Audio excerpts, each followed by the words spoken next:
पर बहुत दुख हो रहा है क्योंकि मैंने तो कुछ किया नहीं था। किसी और ने पेपर लीक किया और उसकी सज़ा मुझे मिल रही है। मैंने इतने इतने सब कुछ मेहनत की, 2 साल पूरी जान लगाकर पूरी मेहनत किए थे। नमस्कार दोस्तों, Anupama Raj Dandotiya welfare foundation ARD news में आप सभी का स्वागत है। दोस्तों, वर्ष 2014 को भारत के प्रधानमंत्री बने नरेंद्र दामोदर दास मोदी ने भारत की एकता अखंडता को खंडित किया है। अब मोदी की डबल इंजन सरकार शिक्षा, स्वास्थ्य के साथ मानव मौलिक सुविधाओं का भी चीर हरण कर अंग्रेजों की फूट डालो, राज करो की नीति को भी फेल कर भ्रष्टाचार फैलाओ, देश को लुटाओ योजना पर काम करती हुई देखी जा रही है। जी हां दोस्तों, आपने सही सुना। मोदी सरकार के राज्य में PMT नर्सिंग, पुलिस भर्ती, पेपर लीक घोटालों की मानो बाढ़ सी आ गई। ताजा मामला सामने आया नीट की प्रवेश परीक्षा। जो देश की सबसे बड़ी मेडिकल प्रवेश परीक्षा नीट UG 2024 के नाम से जानी जाती है, वहीं परीक्षा 3 मई को होने के बाद अब रद्द कर दी गई। कारण बताया गया पेपर का लीक होना।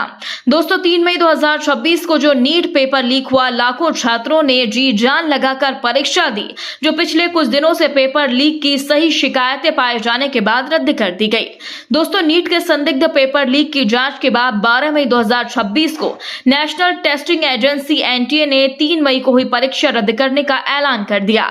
इसके बाद छात्र छात्राओं का गुस्सा अब 7वें आसमान पर है, क्योंकि जो मेहनत की गई वह सब पानी में चली गई। 3 मई को सफल तरीके से हुई नीट की परीक्षा के 12 मई को रद्द होने के इस फैसले से 22 लाख से ज्यादा छात्रों का भविष्य अब एक बार फिर अनिश्चितता के घेरे में आकर खड़ा हो गया। नीट UG 2024 की परीक्षा 3 मई को देश भर में आयोजित की गई। उस समय NTA ने दावा किया था कि परीक्षा पूरी सुरक्षा के साथ हुई है, पर शासन प्रशासन सरकार की लापरवाही के चलते 22 लाख बच्चों का भविष्य एक बार फिर अंधकारमय हो गया, जिसका लगातार विरोध भी हो रहा है।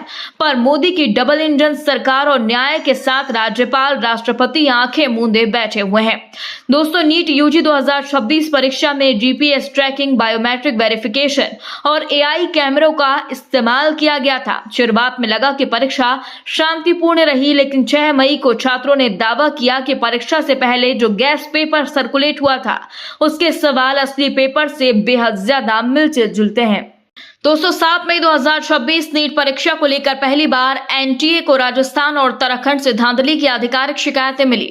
इसके बाद 8 मई को NTA ने मामले की गंभीरता को देखते हुए इसे केंद्रीय एजेंसियों को सौंप दिया और 10 मई को राजस्थान पुलिस की स्पेशल ऑपरेशंस ग्रुप ने अपनी जांच सार्वजनिक की तो हंगामा ज्यादा बढ़ गया।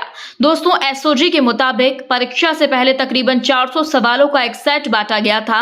ADGP विशाल बंसल ने बताया कि बायोलॉजी और केमिस्ट्री के 100 से ज्यादा सवाल हूबहू असली पेपर जैसे ही थे। इसके बाद सीकर और देहरादून समेत कई शहरों में छापेमारी हुई और 11 मई को मीडिया रिपोर्ट्स में दावा किया गया जो पेपर लीक हुआ था वह 100% सही है, क्योंकि 180 में से 135 सवाल 90 बायोलॉजी और 45 केमिस्ट्री के असली पेपर की ही तरह थे। दोस्तों, नीट का असली पेपर किस तरह संदिग्ध पेपर से मैच हो रहा था, ये कोई नई बात नहीं है, क्योंकि इसके पहले भी पेपर लीक हुए हैं, सजा किसी को नहीं हुई। यह भी भीमराव अंबेडकर, BN राव सहित संविधान के 299 सदस्यों का ही कमाल है। दोस्तों, 270 में से तकरीबन 600 नंबर का पेपर पहले ही बाहर आ चुका था, जिसके बाद परीक्षा निरस्त कर दी गई। सूत्रों के हवाले से खबर आई है कि नीट की परीक्षा अब दोबारा होगी। दोस्तों, छात्र छात्राओं और विपक्षी पार्टियों के बढ़ते दबाव के चलते राजस्थान SOG ने 20 से ज्यादा संदिग्धों को हिरासत में लिया। जांच एजेंसियां यह पता लगाने में अब जुट गई हैं कि यह सिर्फ एक इत्तेफाक था या वाकई में पेपर लीक किया गया था। लगातार बढ़ते जनाक्रोश और जांच रिपोर्ट के आधार पर 12 मई को NTA ने नीट UG 2026 को रद्द करने का ऐलान किया।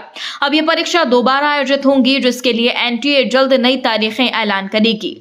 वहीं CBI अब पेपर लीक मामले की जांच में जुट गई है। दोस्तों, अभी तक जांच एजेंसी 5 से ज्यादा पेपर लीक आरोपियों को गिरफ्तार कर चुकी है, पर आरोपियों का कहना है कि CBI हो या CID, सभी एजेंसियां छोटी मछलियों को ही फंसाकर मामले को रफा दफा करने में जुटी रहती हैं, जबकि खेल मछलियों का नहीं मगरमच्छों का है। दोस्तों, पकड़े गए आरोपियों और जांच एजेंसियों को आपने सुना, इस पर आपका क्या कहना है कमेंट बॉक्स में हमें जरूर बताएं। यदि आपने अभी तक हमारे चैनल को सब्सक्राइब नहीं किया तो प्लीज अभी बेल आइकन दबाकर हमारे चैनल को सब्सक्राइब करें। इसी तरह ताजा अपडेट्स लेकर हम आपके बीच जल्द हाजिर होंगे। तब तक के लिए नमस्कार, जय हिंद।